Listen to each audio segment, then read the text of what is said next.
दोस्तों नमस्कार, एक बार फिर से आप सभी का क्रिप्टो करेंसी की दुनिया में स्वागत है। और आज का वीडियो फ्रेंड्स बहुत ही ज़्यादा इम्पॉर्टेंट रहने वाला है, खासकर जो लोग क्रिप्टो करेंसी या बिटकॉइन में काम करते हैं। तो चलिए फ्रेंड्स स्टार्ट करते हैं। आखिर बिटकॉइन क्यों डंप हुआ, इसके पीछे सबसे बड़ा कारण क्या है, आज के इस वीडियो में हम जानेंगे। और इसके साथ में बिटकॉइन जिसने बनाया, जो लोग जानते हैं सतोशी नाकामोटो, क्या वो अभी तक जिंदा हैं या फिर नहीं। आज की इस वीडियो में टोटल हम बात करेंगे बिटकॉइन के बारे में, सतोशी नाकामोटो के बारे में। तो चलिए स्टार्ट करते हैं। सबसे पहले यहाँ पर हम बात करेंगे कि आखिर बिटकॉइन क्यों डंप हुआ, सबसे बड़ी वजह क्या है। यहाँ पर अगर हम बात करें तो बहुत सारी वजह हैं, हम स्टेप बाय स्टेप जानने की कोशिश करेंगे।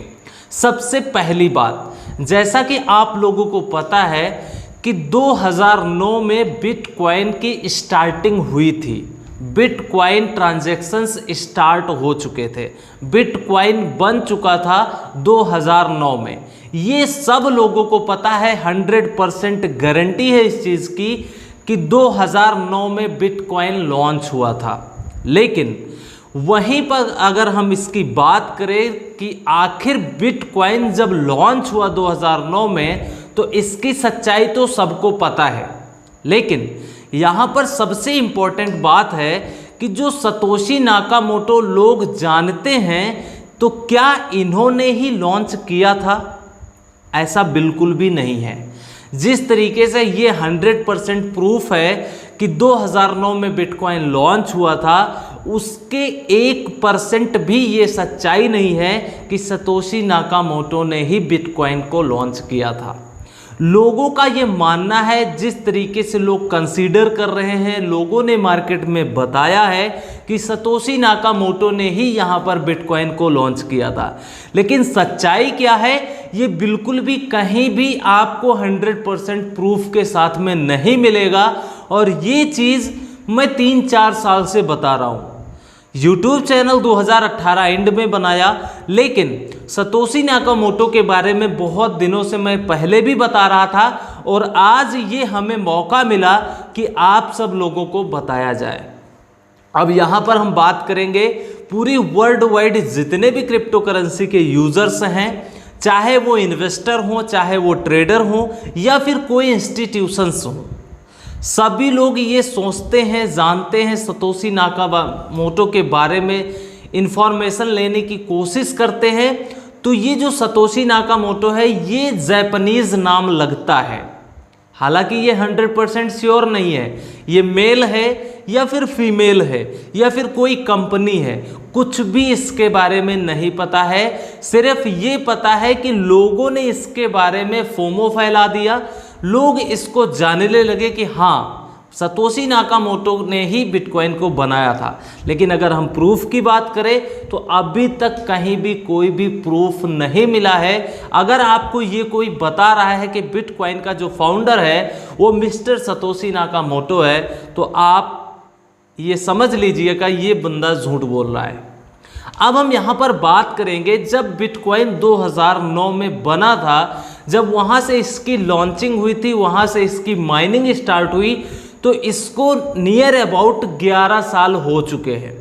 अब 11 साल हो गए हैं, तो सबसे बड़ी बात जो यहाँ पर चौंकाने वाली निकल करके आई है कि आखिर बिटकॉइन डंप क्यों हुआ है। तो जैसा कि आपको पता है कि यहाँ पर 11 साल हो चुके हैं बिटकॉइन लॉन्च हुए, और स्टार्टिंग में बहुत सारे वॉलेट्स होते थे, जैसे आज क्रिप्टो करेंसी के वॉलेट है, उसी तरीके से बिटकॉइन के वॉलेट 2009 में भी हुआ करते थे।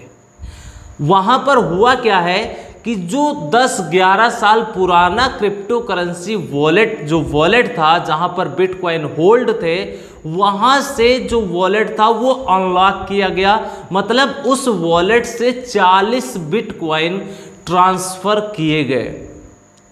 अब सबसे बड़ा सवाल यहाँ पर ये निकल करके आ रहा है कि क्या सतोशी नाकामोटो ने ही 40 बिटकॉइन को ट्रांसफ़र किया, या फिर ये भी हो सकता है कि 40 बिटकॉइन हो सकता है बहुत सारे लोग जो स्टार्टिंग में माइनिंग करते थे, हो सकता है किसी कंपनी ने माइनिंग किया हो सकता है किसी पर्टिकुलर व्यक्ति ने यहाँ पर माइनिंग किया हो तो उसने यहाँ पर ट्रांसफ़र किया हो।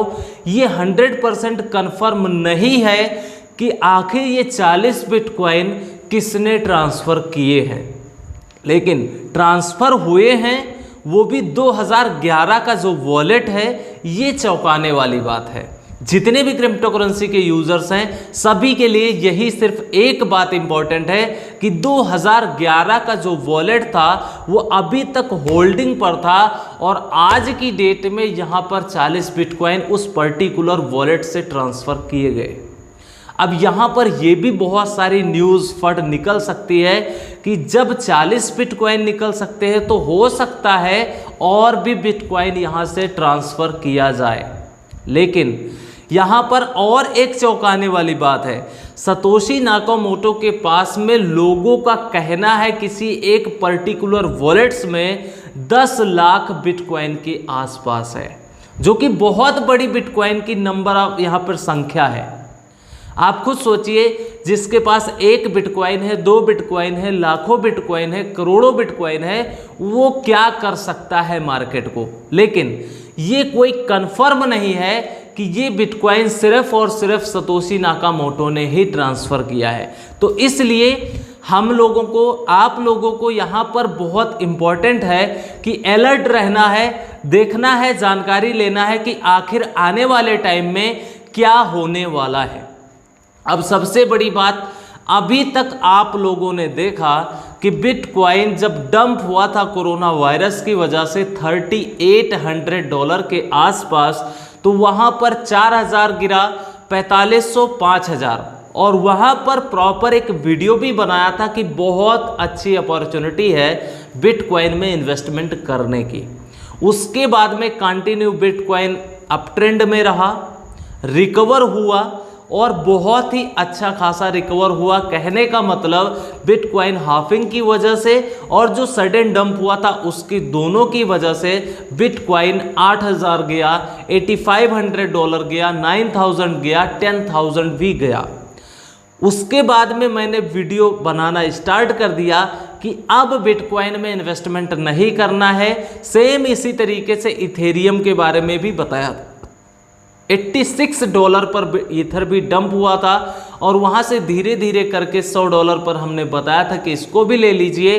दोनों की फ्रेश एंट्री करवाई थी और इथेरियम $227 तक गया, लेकिन हमने जो एग्जिट करना स्टार्ट करवाया वो $175, $180, $190 और $200।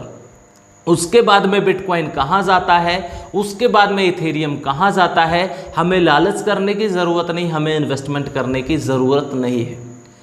यहाँ पर सबसे बड़ी बात यह है कि धीरे धीरे करके जब बिटकॉइन डंप हुआ और उसके बाद रिकवर करना स्टार्ट किया तो बहुत सारी मार्केट में पॉजिटिव न्यूज़ आना स्टार्ट हो गई।